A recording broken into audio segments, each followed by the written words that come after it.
నన్ను బలపరిచి తిరిగి పరిచర్యలో సాగిపోవడానికి దేవుడు శక్తి ఇవ్వాలని, బలం ఇవ్వాలని మరొకసారి దేవునికి వందనాలు చెల్లిస్తూ, సంఘ పెద్దలు ఎన్నోసార్లు వచ్చారు, నా కొరకు ప్రార్థన చేశారు, నన్ను బలపరిచారు.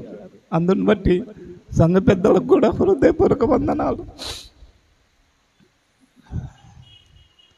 ఈ సమయంలో మన సంఘంలో ఎంతోమంది ప్రభునందు నిద్రించారు. వాళ్ళని జ్ఞాపకం చేసుకున్నప్పుడు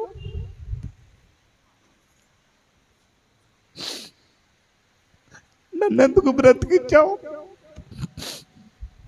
ఇంతమంది లోకయాత్ర ముగించుకొని దేవునికి దగ్గరికి వెళ్ళారు, నన్ను బతికించుకున్నావు. నన్ను బలపరచు, నీ సేవ చేయడానికి బలపరచు.